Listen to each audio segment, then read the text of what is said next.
Louvado seja nosso Senhor Jesus Cristo, para sempre seja louvado. Querido povo de Deus, Evangelho do dia, segunda-feira, Natal do Senhor. O Senhor esteja convosco, Ele está no meio de nós. Proclamação do Evangelho de Jesus Cristo segundo São João. Glória a vós, Senhor. No princípio era a palavra, e a palavra estava com Deus, e a palavra era Deus. No princípio estava ela com Deus. Tudo foi feito por ela, e sem ela nada se fez de tudo que foi feito.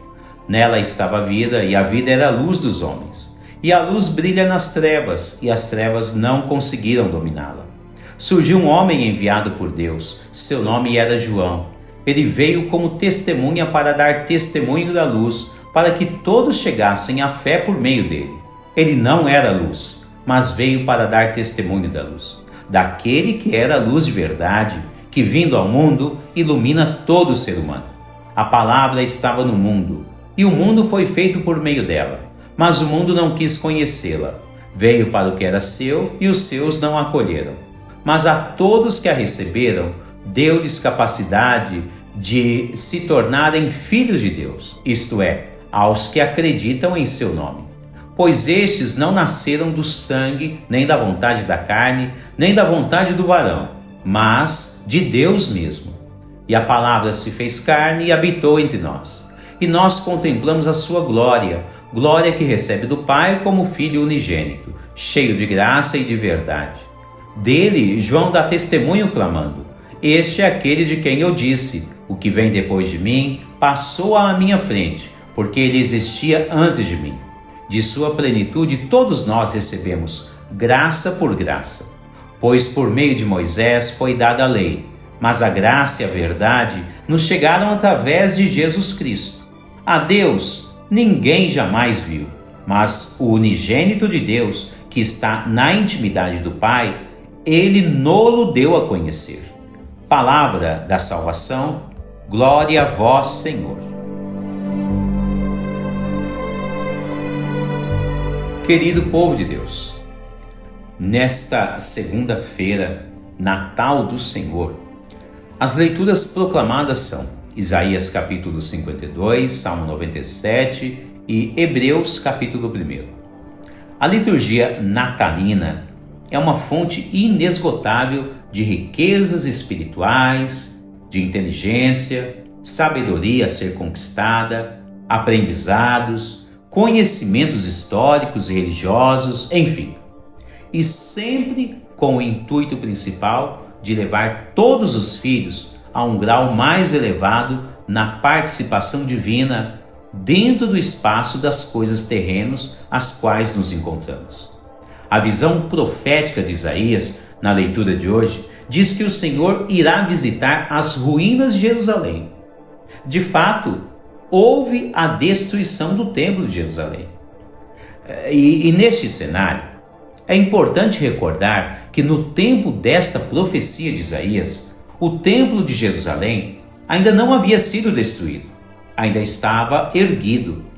A primeira destruição de Jerusalém acontece somente por volta de 586 a.C., ou seja, o profeta Isaías é do período de 750 a.C. Então, como pode uma pessoa feita de carne e osso, como cada um de nós, como pode uma pessoa assim ser tão precisa com suas previsões futurísticas? Se Deus não estiver com tal pessoa, de fato, isto não aconteceria. Esta é uma prova concreta da ação de Deus em favor dos filhos em toda a história humana. Portanto, Isaías diz que o Senhor visitará as ruínas de Jerusalém, ou seja, trazendo para uma ótica de aproximação a cada um de nós. Entenda que o Senhor pode visitar todas as nossas ruínas em qualquer tempo histórico.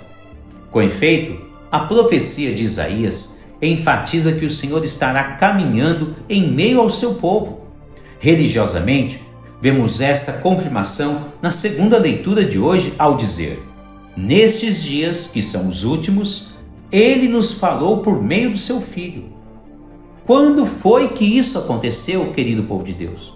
Ora, a partir do nascimento do menino Jesus. Por este olhar, notamos que Deus se faz presente em nosso meio, tornando-se um de nós. O Filho de Deus será igualzinho a cada um de nós, com exceção do pecado. O Filho de Deus é o Cordeiro sem mancha, sem nenhuma marca de pecado em sua vida. Contudo, assumindo nossa carne mortal, ele nos ensina a readquirirmos a imortalidade da alma, com o objetivo de nos conduzir à vida eterna. Certamente que todos esses detalhes, evangelicamente, aprendemos quando nos aproximamos, seja dos evangelhos ou mesmo de toda a Sagrada Escritura de um modo geral. Nenhum cristão deveria ficar sem conhecer o mínimo possível da Palavra de Deus, pois nela encontramos o germe da origem divina de Jesus e de todos os seus ensinamentos. O prólogo do Evangelho joanino, que lemos hoje para a solenidade do Natal do Senhor, enfatiza que a encarnação do Verbo de Deus tem um objetivo exclusivo. O Verbo de Deus veio nos restaurar, nos resgatar e nos salvar. No entanto, o Evangelho traz alguns pontos importantes que cada fiel deveria ficar atento. Fala-se que a luz veio para os que eram seus, mas, segundo o mesmo Evangelho, aqueles que eram seus não o aceitaram. Ainda acrescenta no mesmo Evangelho que as trevas não dominaram esta luz que habitou em nosso meio. Mais ainda, diz que todos que recebem esta luz da encarnação do Verbo de Deus terão a capacidade de se tornarem filhos de Deus. Querido povo de Deus, são muitas informações para pouco tempo de nossa reflexão. Eu aconselharia uma boa leitura da primeira leitura, do Salmo, da segunda leitura e do Evangelho. Aqui nós pensamos aquilo que nos é melhor para o nosso dia. Então veja que, em primeiro, Deus quer habitar no meio dos seus filhos, mas enfatiza que nem todos querem aceitá-lo. Depois, nos faz pensar que o mundo está em ruínas e em trevas, como de fato, se nós fizermos uma espécie de raio-x, em uma visão global, nós vamos perceber que de fato o nosso mundo está caminhando para ruínas e já se encontra em meios a trevas, a escuridão, como é mostrado na profecia de Isaías na primeira leitura de hoje. Porém, serão somente iluminados e restaurados de suas ruínas todos os filhos que aceitarem livremente a encarnação do Verbo de Deus em suas vidas. Tendo esta visão como base, temos que ter grande discernimento em saber qual é realmente a luz que o Verbo de Deus irmanou em nosso meio. Discernir é crucial, pois veja que o Evangelho expõe de forma muito clara que João Batista apenas veio como precursor e ele não era luz. Mas, bem sabemos que muitos no período de João Batista pensaram que ele era o Messias. Por este dado, é compreensível que o fiel menos informado ou menos atuante na doutrina cristã, talvez facilmente possa ser enganado sobre qual tipo de luz deve seguir em meio a um mundo secularizado em que nos encontramos atualmente. A liturgia do Natal deveria iluminar todos os nossos ângulos escuros, a fim de que saibamos que, ao aderir a este mistério tão grandioso no tempo do Natal, partindo do Verbo de Deus, temos a possibilidade de nascermos para as coisas do céu.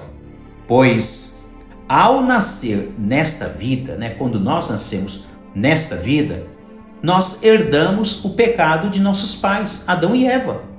E é por isso que nós precisamos nos unir ao Verbo de Deus para com ele nascermos para as coisas do alto.